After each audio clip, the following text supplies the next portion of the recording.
আসসালামু আলাইকুম, hello everyone, welcome to my video. My name is লিপি, রান্নাঘর থেকে বলছি। আজ আমি আপনাদের মাঝে একটা অন্যরকম ডাল আলু ডিমের রেসিপি নিয়ে হাজির হলাম।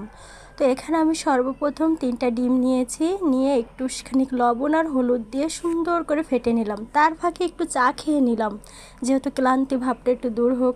এরপরে চলে গেলাম চা শেষ করে চুলায় গিয়ে আমি সুন্দর করে গপ গপ করে কতখানি তেল ঢেলে দিয়ে আমি কি করলাম, ওই যে ডিমটা ফেটে রেখেছি ওই ডিমটা আমি সুন্দর করে আমি কড়াইতে ঢেলে দিলাম। এরপরে খুন্তি দিয়ে সুন্দর করে নেড়ে চেড়ে এটাকে একদম আলাদা করে ফেললাম। দেখুন, ওকে একদম ঝুরা ঝুরা ভাজা করে ফেলছি। ঝুরা ভাজা হওয়ার পরে ডিমটা আলাদা একটা পাত্রে উঠিয়ে আবার কতখানি তেল ঢেলে দিলাম। দেওয়ার পরে ওই যে একটা লেবু পাতা ছোট ছোট করে ছিঁড়ে তেলের পরে দিয়ে আর একটুখানি আদা কুচি দিয়ে দিলাম, দিয়ে ওটা তেলে ভেজে এরপরে 1 মুঠ খানিক পেঁয়াজ কুচি আর ওই 4-5টা কাঁচা জাল কেটে আমি দিয়ে সুন্দর করে ভাজা ভাজা করে এরপরে 1 চা চামচ রসুন বাটা আর পেঁয়াজ বাটা দিয়ে দিলাম।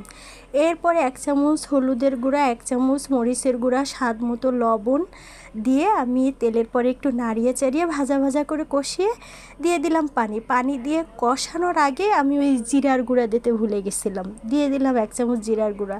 এরপরে ঢেকে আমি সুন্দর করে কষিয়ে তেল মশলা আলাদা করে ফেললাম। দেখুন আমার তেলটা উপরে ভেসে উঠছে। তো ওঠার পরে যখন পানি নাই, একদম কষা কষা হয়ে গেছে, তো আরেকটুখানি পানি দিয়ে ডাল আর আলুটা দিয়ে সুন্দর করে কষিয়ে নিলাম। কষিয়ে আরেকটুখানি পানি দিয়ে ঢেকে আবারও কষানো শুরু করলাম। এরপরে আমি ঢেকে দিয়ে বেশক্ষণ আমি এটা ঢেকে রাখলাম। আমার ছেলে বলে, আম্মু ডিম আলু ডাল দিয়ে রান্না, এ কেমন খাবার? আমি বললাম, আরে পাগল, বড় বড় রেস্টুরেন্টে এই খাবারের ভিড় পড়ে যায়, খাইয়েই দিস না, একবার একটু রাইন্দে দিয়ে। কষানোর পরে আমি পরিমাণ মতো ঝোলের পানি দিয়ে ওইখানে 1 চামচ সস অ্যাড করলাম, টমেটোর সস।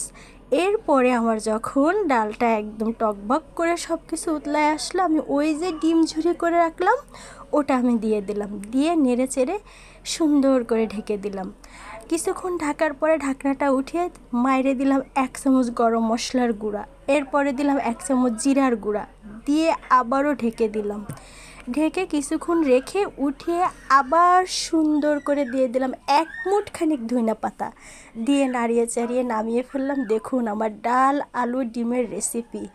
যা রান্নার ফাঁকে ছেলেকে একটু লবণ চাইকে দেখাইলাম, বললো ওরে আম্মু কী যে মজা। তা আমি বললাম নাগার পরে বসে গেলাম আমি খেতে। ওরে সর্বনাশ, কী যে মজা! যদি এভাবে কেউ রান্না করে খেতে চান খেতে পারেন। লাইক, ভিউ, কমেন্ট, শেয়ার করবেন, সাবস্ক্রাইব করে দিবেন। আল্লাহ হাফিজ।